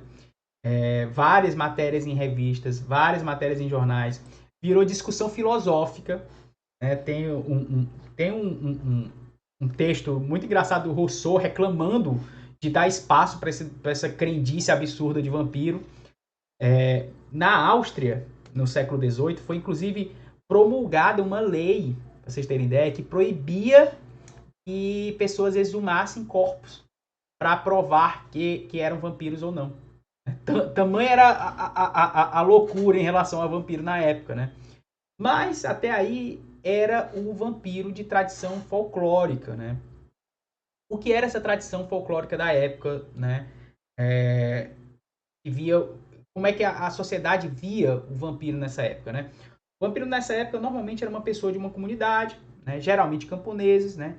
Que tinha uma morte violenta e aí passava a assombrar a família, né? Passava a assombrar na forma de um fantasma ali e resultando até em doenças contagiosas e tal. E aí quando os camponeses iam abrir o caixão da pessoa, encontravam lá o cadáver, né, supostamente conservado e com sangue fresco na boca. Esse é o vampiro da tradição folclórica, assim, que estava em voga no século XVIII. Tá? Tem várias tradições de vampiros, tem assim, no mundo todo, né? Então, gente, eu não vou entrar nessa seara, precisava de um curso só sobre vampiros para a gente tratar de todas as origens do mito vampírico. Mas, na Europa do século XVIII, era o que estava na moda, era isso. Né? Era tratar sobre esses casos misteriosos de vampiros que principalmente apareciam no leste europeu. Eles estavam muito ligados ali, ou ao leste europeu, ou pelo menos aquela região da Hungria, da Áustria, né, do Império Austro-Húngaro e tal. Já já a gente vai falar sobre algumas origens dessa coisa. Pois é, Saskia, seria ótimo, né? O vampiro moderno, né, essa imagem que a gente tem hoje do vampiro moderno, ele foi estabelecido pela história O Vampiro, pelo conto, né? É uma noveletazinha, O Vampiro, do John Polidori, né? Que foi publicado em 1819. A ideia começou a ser trabalhada lá naquela casa em Genebra, né? Em 1816, junto com Frankenstein. Olha só, os dois livros que saíram desse encontro, né? E é um vampiro que ficou conhecido como o vampiro byronesco. Por quê? O Polidori, ele não gostava muito do Byron, sabe? Ele tinha uma relação meio de inveja, meio de rancor com o Byron. O Byron era um desgraçado, né? Era um dandy safado, rico. E aí ele retratou o Byron, né, como essa imagem vampiresca, e aí passou pro mito do vampiro a figura altamente sexual, né? Altamente sedutora, aristocrática, porque o Lord Byron tinha essa característica, né? O Lord Byron escreveu os poemas do Dom Juan, né? Ele tinha essa coisa de ser um bon vivant, né? Então, essa figura que a gente tem moderna é extremamente erótica, não que... É claro que a própria ideia de uma criatura que se alimenta de sangue, uma criatura que precisa de um outro ser humano para viver, essa é uma ideia já erótica, né? Essa é uma ideia que é sexualizada, assim, que naturalmente produz uma imagem de sexualidade. Mas como eu falei, o vampiro folclórico, ele era inclusive uma coisa meio familiar, né? Então, é aqui com o vampiro byronesco que de fato se estabelece essa coisa moderna, né? E aí, como o pessoal está dizendo, que vai ser quebrado pelo Edward, né? E aí, rapidamente aqui, né, na história do vampiro, do Polidori, né?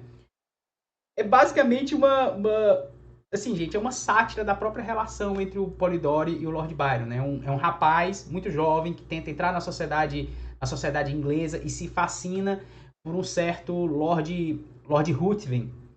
Lord Ruthven, aliás, que é um nome que o Polidori foi pegar lá num livro chamado Glenavon, que foi publicado por uma ex-amante do Byron. E aí ela chama ele de...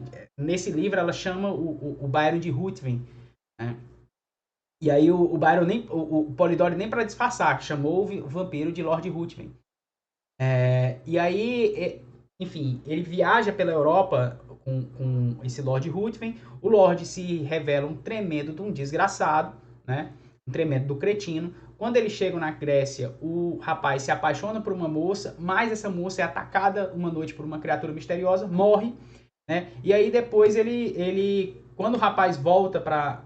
O rapaz acha que o Lord Ruthven morre quando é atingido por uns tiros lá.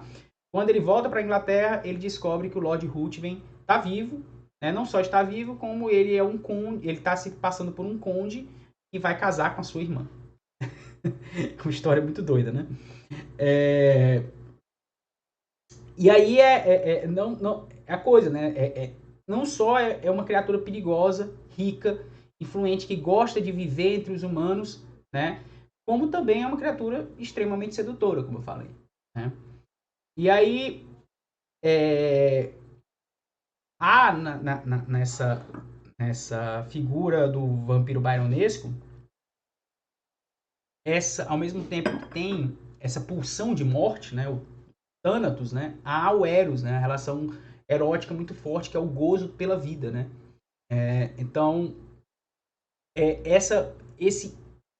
isso que vai se estabelecer no imaginário da literatura a partir do vampiro, né? A imagem do vampiro na literatura passa a ser essa, né? E ali no período em que o gótico sobreviveu nas Penny Dreadfuls, eu coloquei aqui a imagem do Varney the Vampire. Isso aqui é uma Penny Dreadful, um panfletinho, né? Que estabeleceu, inclusive, alguns dos elementos que ficaram no imaginário moderno de vampiro, né? Como, por exemplo, os caninos afiados, né? Vem desse Varney the Vampire, que às vezes era mais sobrenatural, às vezes era um pouco mais interessado em dinheiro, enfim, gente, era literatura barata, né? O Auro tá dizendo, toda aula citando Freud. A Elissa sofre. E aí uma outra obra também muito importante para se estabelecer no imaginário de vampiro, né, foi um conto alemão que é de origem incerta, né, supostamente é do Carl von Wastmann, né, mas ninguém sabe ao certo. Ela foi traduzido para o inglês ali por volta de 1860, O Estranho Misterioso, né. Atenção que tem um livro do Mark Twain que também chama Estranho Misterioso, é outra coisa. E é nesse conto que surge a coisa do vampiro dormir durante o dia. Né? Lembrando, o vampiro lá, o Lord Ruthven do Polidori, ele caminha durante o dia de boa, viu? Nessa história é que começa a coisa do vampiro ter que dormir durante o dia, numa cripta, né? Aparece a coisa do castelo antigo. É o vampiro que não pode comer, não bebe. É um vampiro que controla os lobos, né? Então, todas as imagens que seriam apropriadas pelo Bram Stoker no Drácula, né?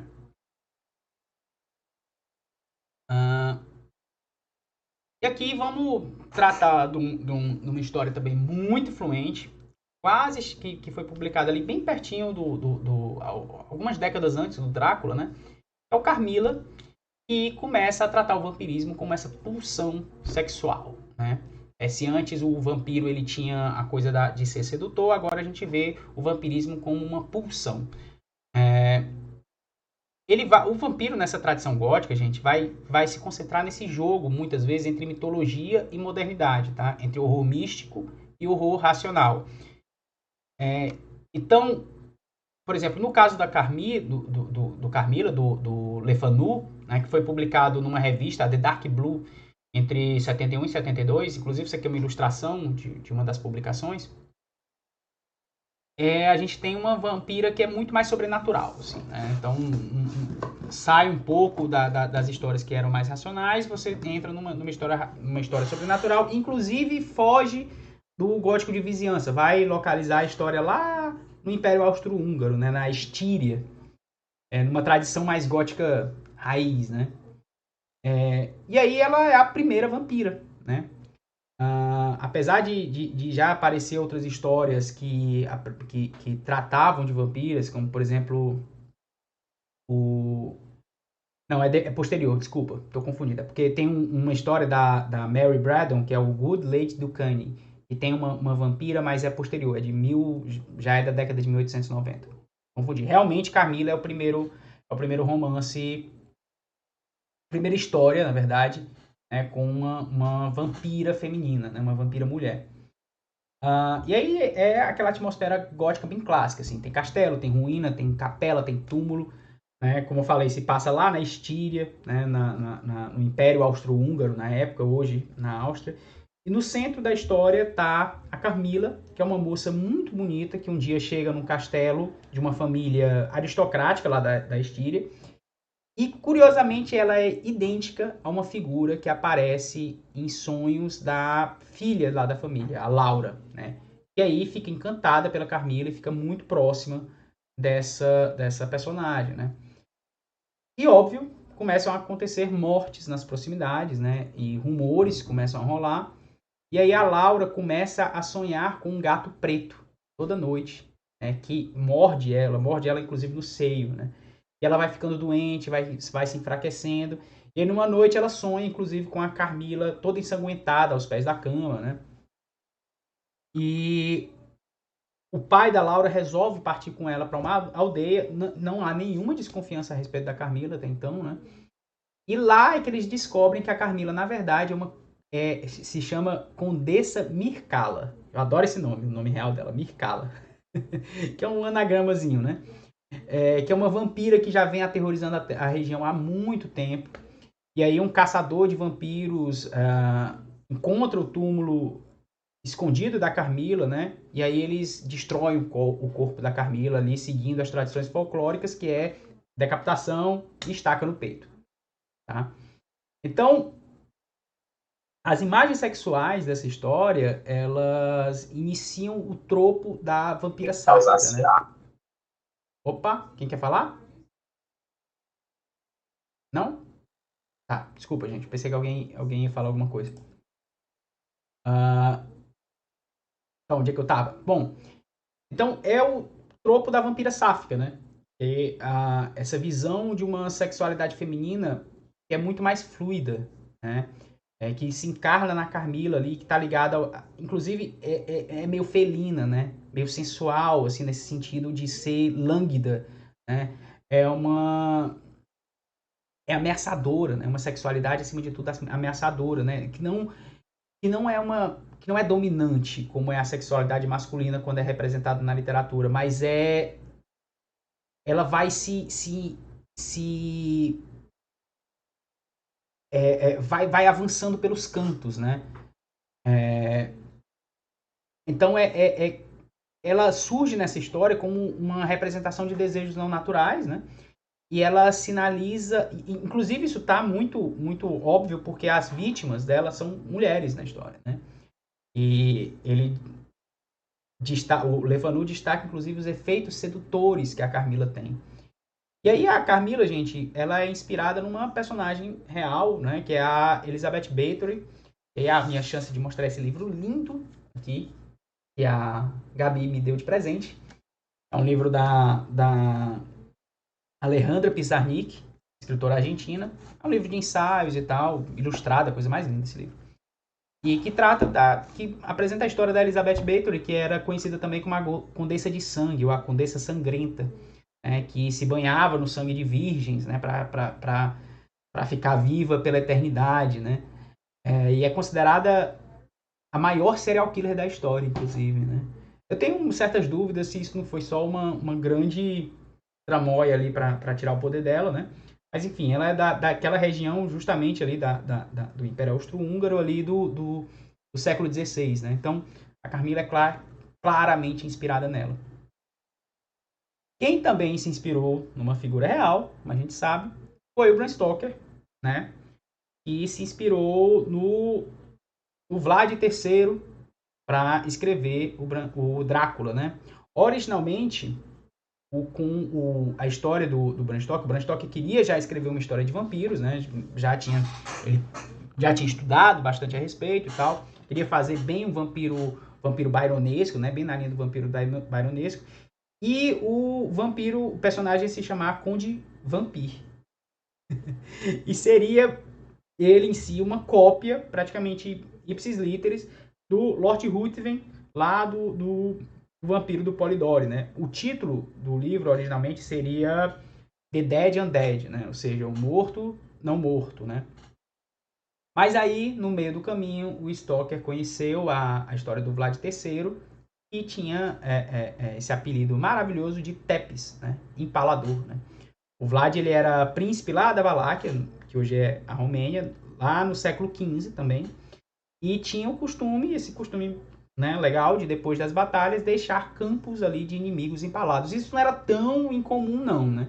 Mas ele era assim, ele era mais conhecido pelo excesso de brutalidade. Então, no mundo brutal ele era conhecido como alguém bem brutal, né? E ele tinha um apelido que ele gostava mais, né, do que Empalador, que era Filho do Dragão, que em romeno é Dracúlia. É isso porque o pai dele, o Vlad II, ele recebeu esse codinome Drácul, né, porque ele entrou na Ordem do Dragão, né, que é a Societas Draconiestarum. Enfim, não importa. Mas aí ele tinha esse cognome também, Dracúlia, né?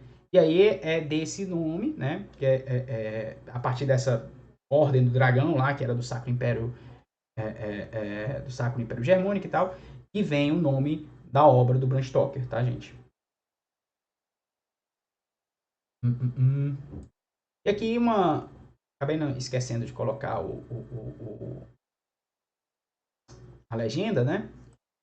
Mas aqui é a primeira publicação do Drácula, né? A primeira edição, a capa da primeira edição, que é muito conhecida como a capinha amarela, né?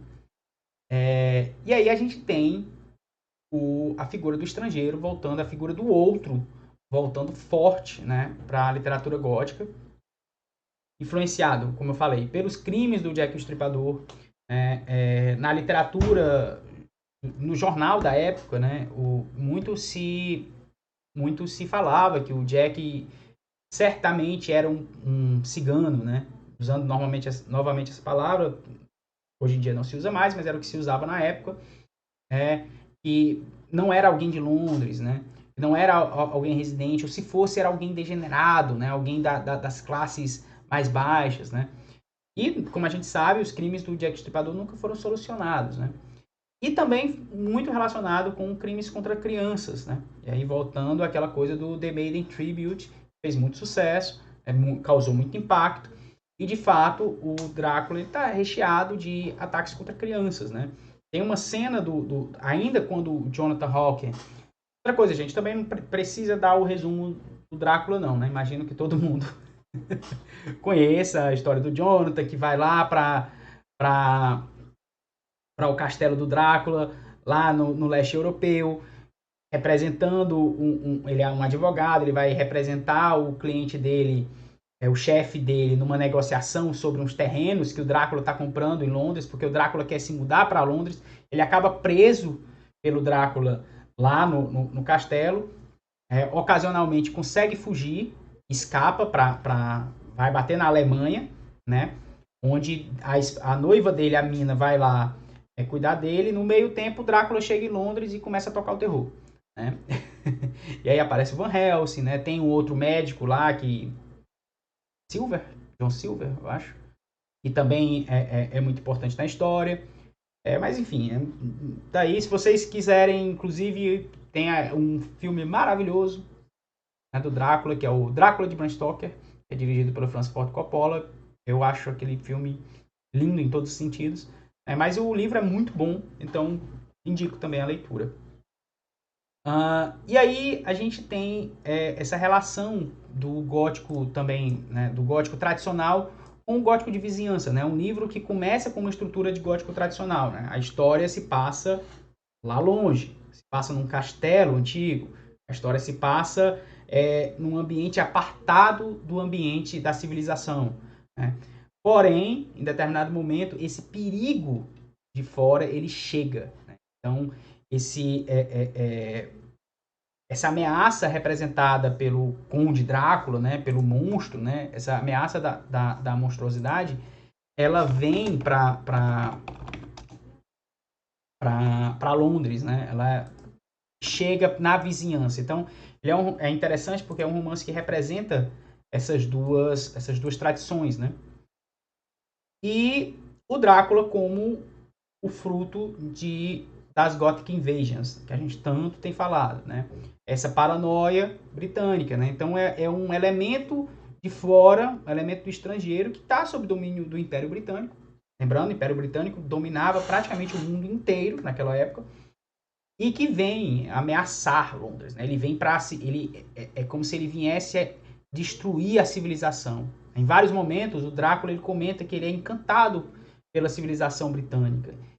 Ele coleciona livros sobre Londres, ele coleciona mapas sobre Londres, né? Ele quer entender, ele quer conhecer, ele inclusive quer falar sem sotaque, né? Para poder passar despercebido na sociedade londrina. Olha só a ligação com a ideia do Minotauro de Londres, né? O Minotauro de Londres, lá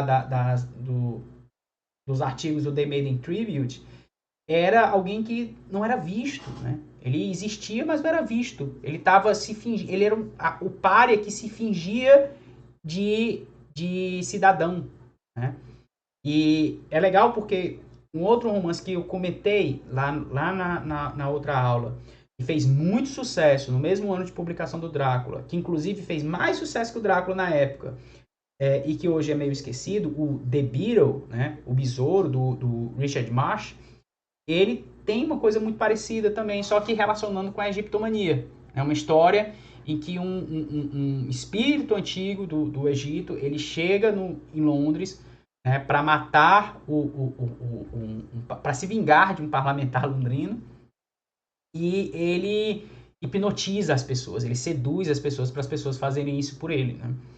Então, é exatamente a mesma ideia, isso está presente em outras obras também, né? Mas é exatamente a mesma ideia de ameaça à civilização, né? Que vai ficar muito marcado no gótico. Vocês querem ver... A gente está falando aqui de Gothic Invasions, pensando em... um comentário aqui importante. O nome disso é Culpa. O comentário do Escambau, que deve ser o Wilson, que deve estar conectado. Vocês sabem com que isso se relaciona? Essas Gothic Invasions, o Drácula, esse perigo que vem de fora e que vem ameaçar a civilização?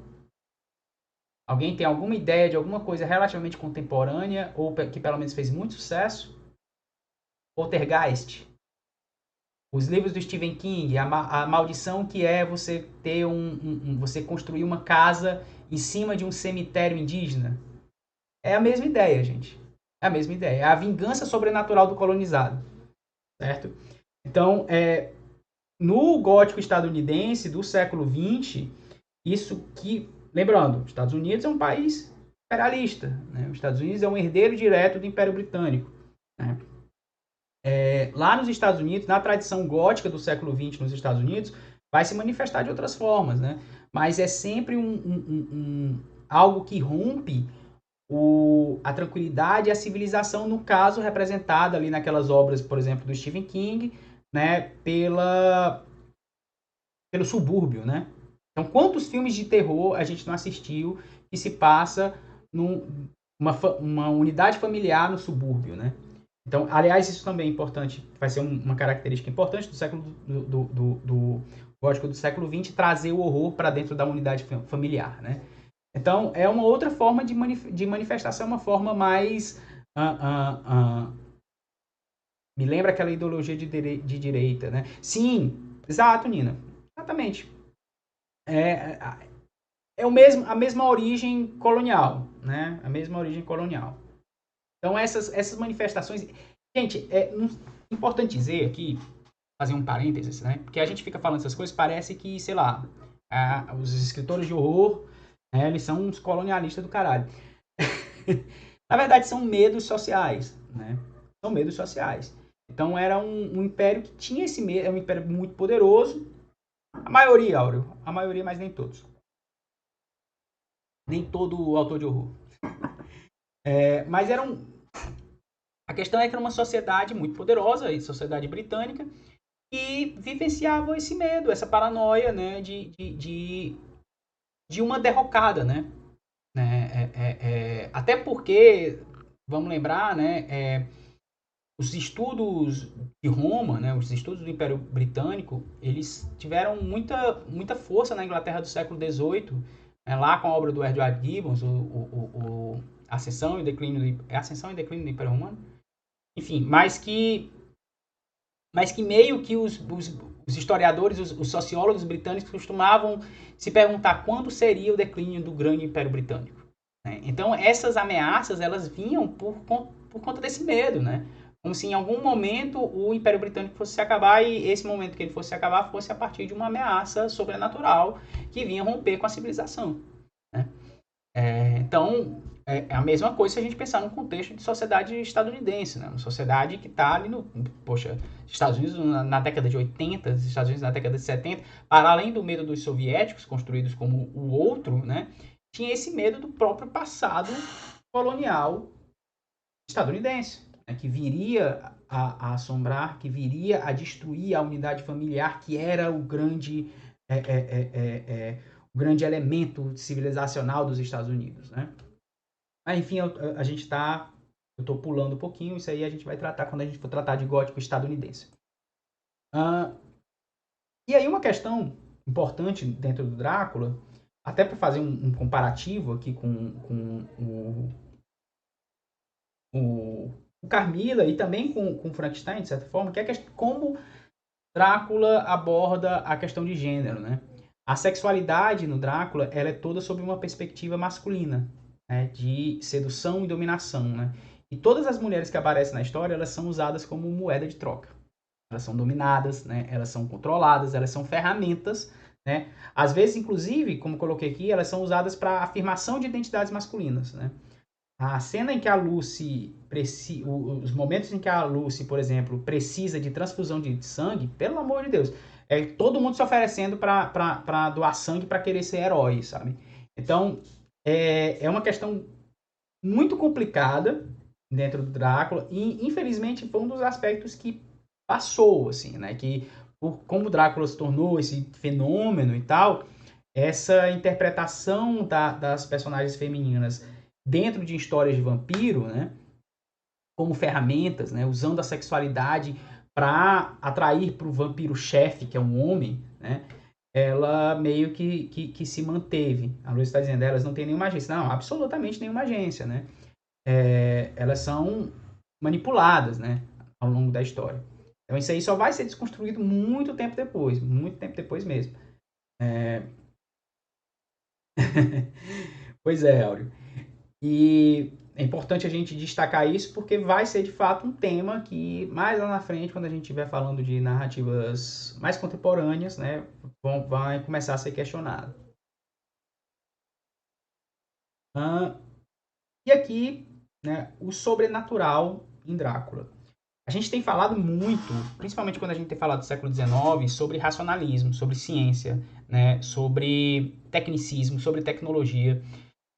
Os dois outros romances que a gente tratou hoje, o Frankenstein e o Médico e o Monstro, eles são romances de ciência, né? Eles são romances que tratam de ciência acima de tudo.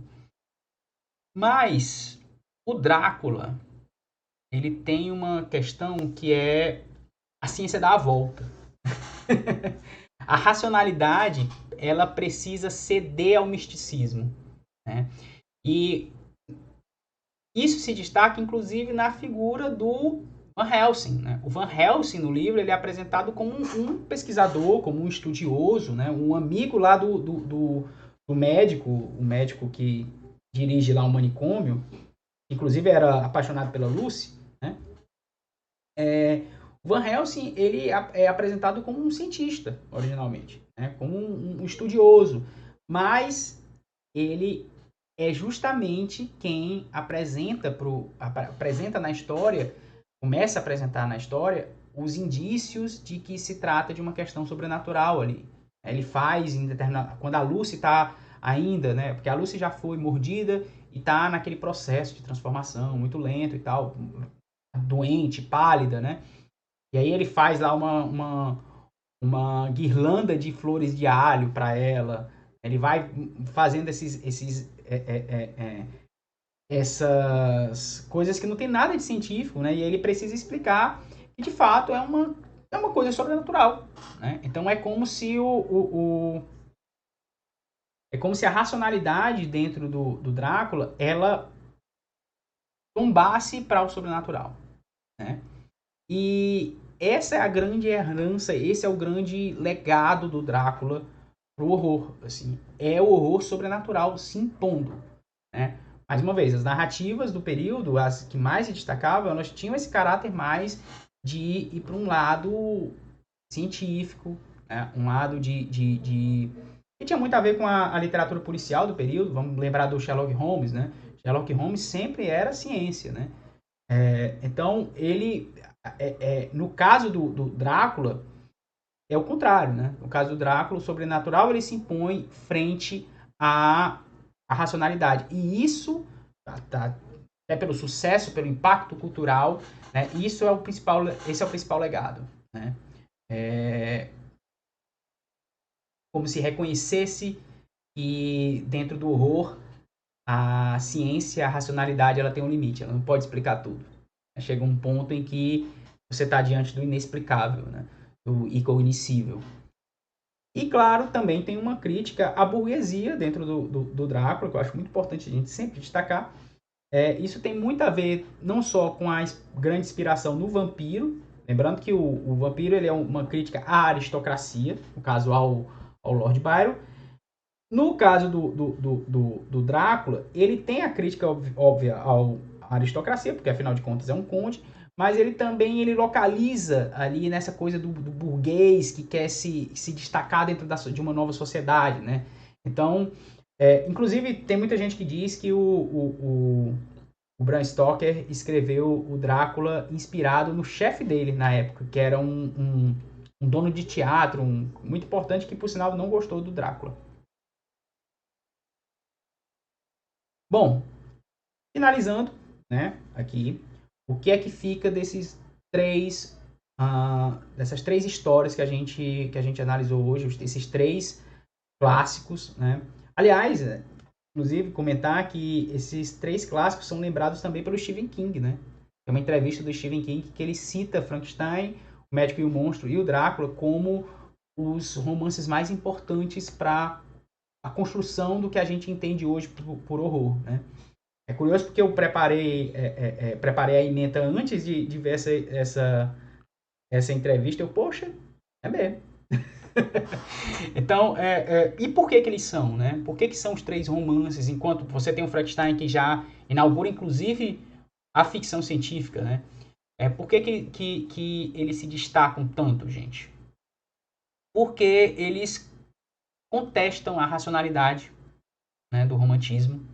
Eles, ao mesmo tempo em que eles embarcam na racionalidade, eles contestam o cientificismo, eles contestam a própria capacidade do ser humano de alcançar a compreensão total da natureza, né? Isso já está lá no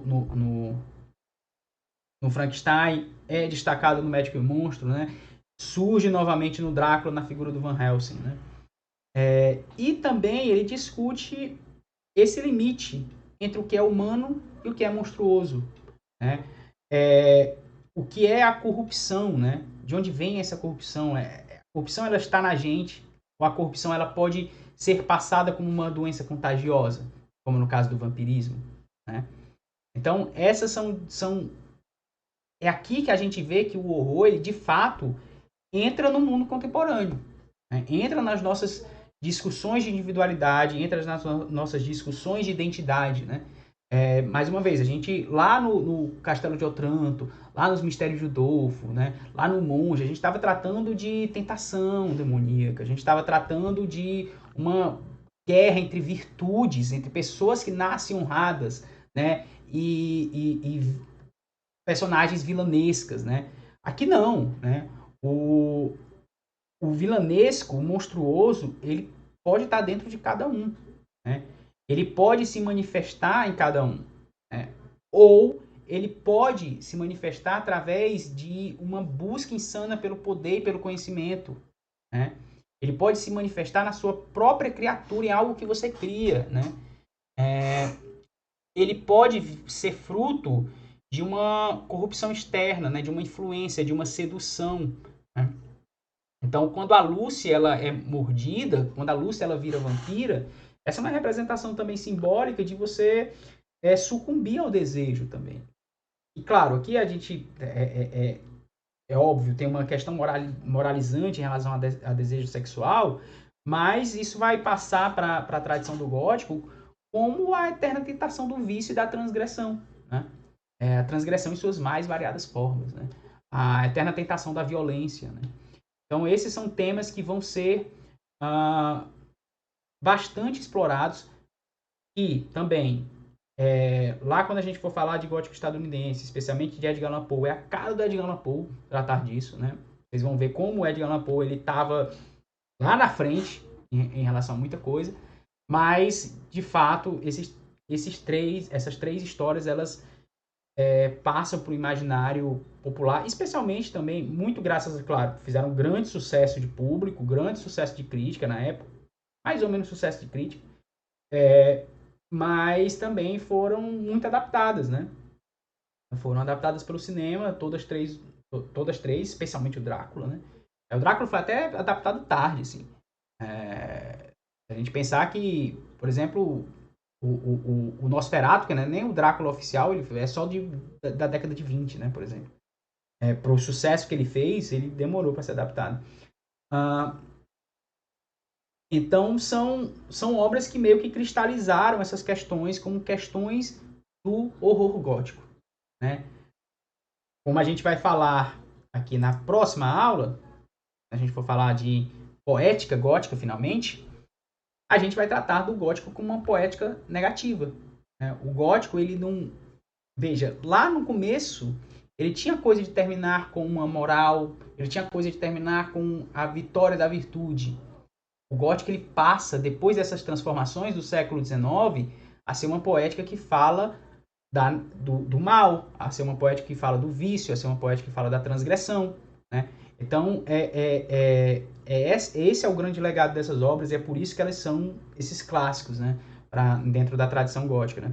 E aí na próxima aula a gente vai tratar disso, né, da poética negativa, e vamos falar sobre uma das primeiras características, que é a presença do passado fantasmagórico, como ele se relaciona a vários temas que a gente tratou aqui lá de trás ainda, que é a fascinação pelo passado, que é muito presente em todos os autores góticos, tá?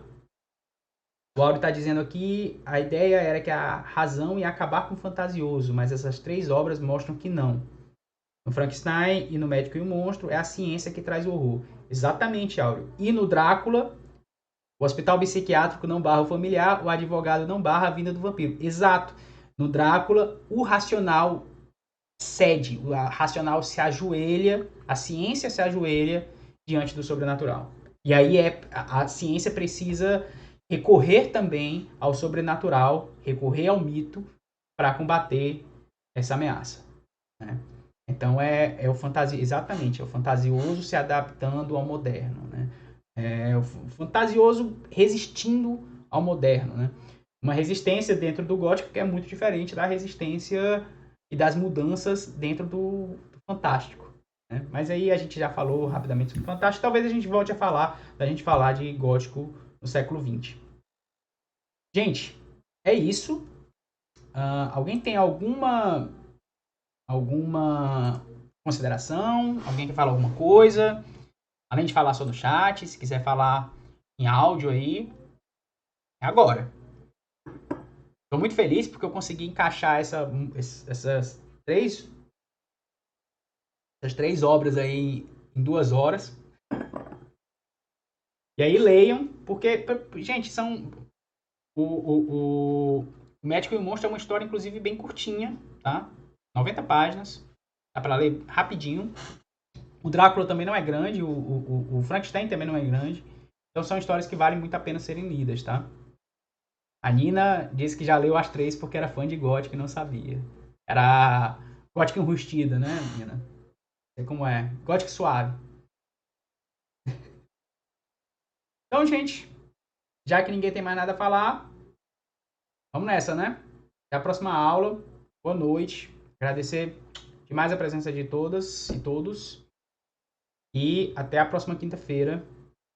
É isso. Um cheiro, um queijo. Tchau, tchau, gente.